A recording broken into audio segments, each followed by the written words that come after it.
YouTube. Thanks for coming to my channel again. While you are here, don't forget to like, share, and subscribe. And I always want to hear you guys' comments down below. Today, I'm going to be talking about how I got my service dog, Sam. He comes from a guide dog school from San Antonio, and it's a process. So first I reached out to them. I Googled because I do have O&M training, and that is cane travel training. With you guys mostly see most blind people use a mobility cane. I do have one, but I am not comfortable with it. Like I always come on here and say, to each his own. It's just not my preference. I fractured so many different pieces and parts of my body, my knee, my ankle. I've scraped, I fell. And that's mostly in unfamiliar environments. But the most accidents I had was when I was out and about. So getting back to Sam. So I reached out to them, because y'all know y'all like to eat me up in the comments about how I talk. I reached out to them. They sent me, they let me know that they were going to be sending me application to send to my doctor, because of course my doctor have to show proof that I am blind.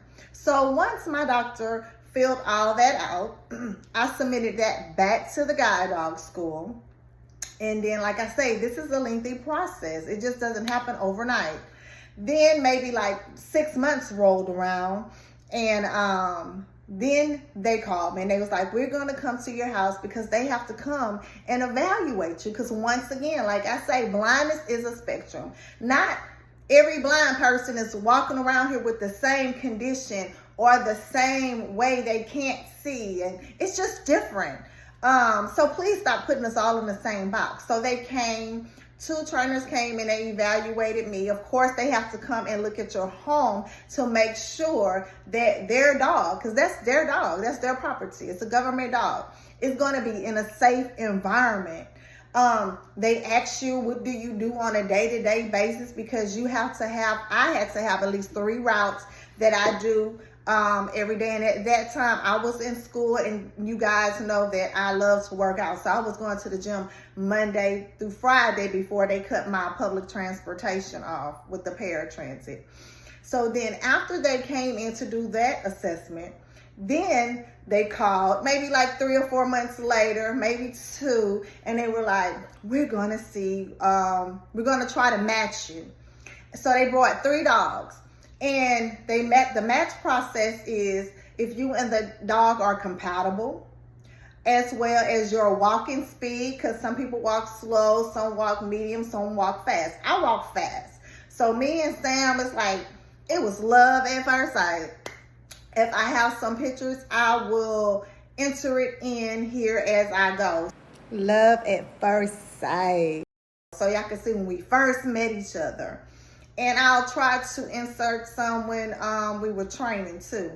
This is the actual footage of Sam and I when we first started training. So after the initial, they matched me and Sam. They knew about my Pacific eye condition, so they did some more training with him. They left with him, broke my heart, baby. I wanted to keep him. So then the next phone call was, we're going to be coming out there for a month.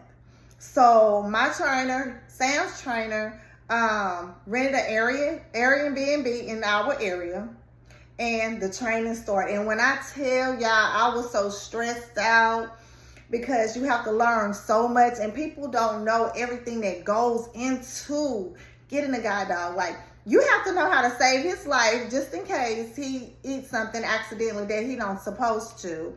Or you have to learn how to rub and massage them to see if they're just like us. They get cysts, they get cancer. You have to know all these things. So we would go out every day. We would go in the morning. We would take a break in the afternoon to have lunch. And being that I have night blindness, Sam's trainer would come at night too. So we would take Sunday off, but it was Monday through Saturday, and we was training. And so many times I would want to give up, but the dogs are so smart to where when I would screw up, he would know. For instance, we were doing this route and it was dark out, and I was telling Sam forward, and we were going forward, and he stopped.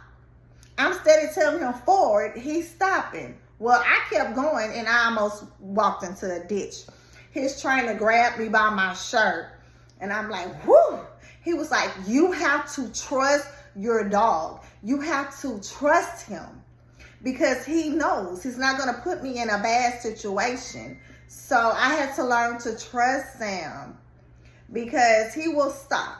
Just for instance, we went running. We've been getting up at, I ain't gonna say what time because people get weird sometimes. But we've been running before the sun come up because it's so hot in Texas. And he had to see something, because we usually go to the left to the area where we jog at, and he didn't want to go. So we went to the right. And he still was kind of leery, so I'm just a jogging.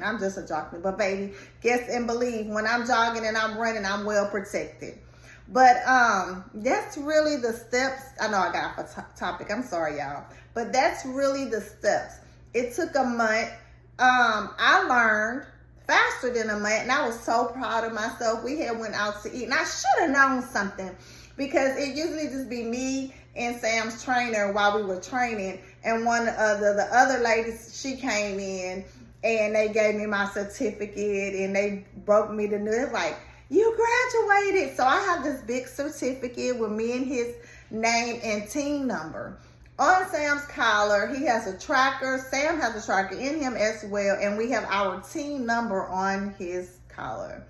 So if you guys are interested in a guide dog, these are the steps that I took. Remember, all guide dog schools are different. And I got Sam right after the COVID. So things may be a little different now.